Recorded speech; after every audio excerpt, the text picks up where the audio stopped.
మన తెలుగు స్టేట్స్ నుంచి software course నేర్చుకునే స్టూడెంట్స్ చాలా స్ట్రగుల్ అవుతున్నారు మినిమం ఇంగ్లీష్ మాట్లాడటానికి. మీరు కోర్స్ నేర్చుకునేటప్పుడే మినిమం ఇంగ్లీష్ అనేది మీరు మాట్లాడగలుగుతున్నారా లేదా? సెల్ఫ్ ఇంట్రడక్షన్ అయినా మీకు మీరు చెప్పుకోగలుగుతున్నారా లేదా? సబ్జెక్ట్ కొన్ని స్టేట్మెంట్స్ మీరు ఓన్గా జనరేట్ చేయగలుగుతున్నారా లేదా చెక్ చేసుకోండి. ఇలా మీకు ఏదైనా స్ట్రగుల్ అనిపిస్తే ఇనీషియల్గానే మీరు ఆ మినిమం ఇంగ్లీష్ అనేది ఇంప్రూవ్ చేసుకోండి. లేదంటే చాలా పెద్ద ప్రాబ్లం ఫేస్ చేస్తారు. ఎప్పుడైతే జాబ్ కొట్టి ఆఫీస్కి వెళ్ళారో మీరు మీ కొలీగ్స్ తోటి మీటింగ్స్లో కమ్యూనికేట్ అవ్వాలి. ఆ మినిమం కమ్యూనికేషన్ అనేది మీరు ఇంగ్లీష్లో చేయలేకపోతే ఆపోజిట్ మీ కొలీగ్కి మీరు మాట్లాడే అర్థం కాకపోతే లేనిపోయిన డౌట్ వస్తుంది ఫేక్ అని.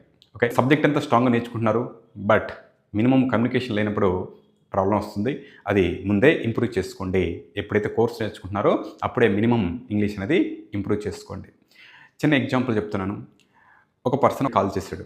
అతను సత్తుపల్లి నుంచి, తన పేరు మల్లికార్జున్. అతను కాల్ చేసి ఐఎమ్ సత్తుపల్లి ఫ్రమ్ మల్లికార్జున్ అన్నాడు. అది బ్లెండర్. అలాంటి బ్లెండర్స్ అనేది మీరు మాట్లాడకూడదు ఆఫీస్లో.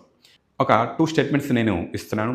ఆ 2 స్టేట్మెంట్స్ మీనింగు సేమా డిఫరెన్స్ అనేది కామెంట్లో పెట్టండి. మీరు ఐ సెలెక్టెడ్ అంటే ఏంటి, ఐఎమ్ సెలెక్టెడ్ అంటే ఏంటి, ఆ మీనింగు రెండుకి సేమా డిఫరెన్స్ అనేది చెప్పండి.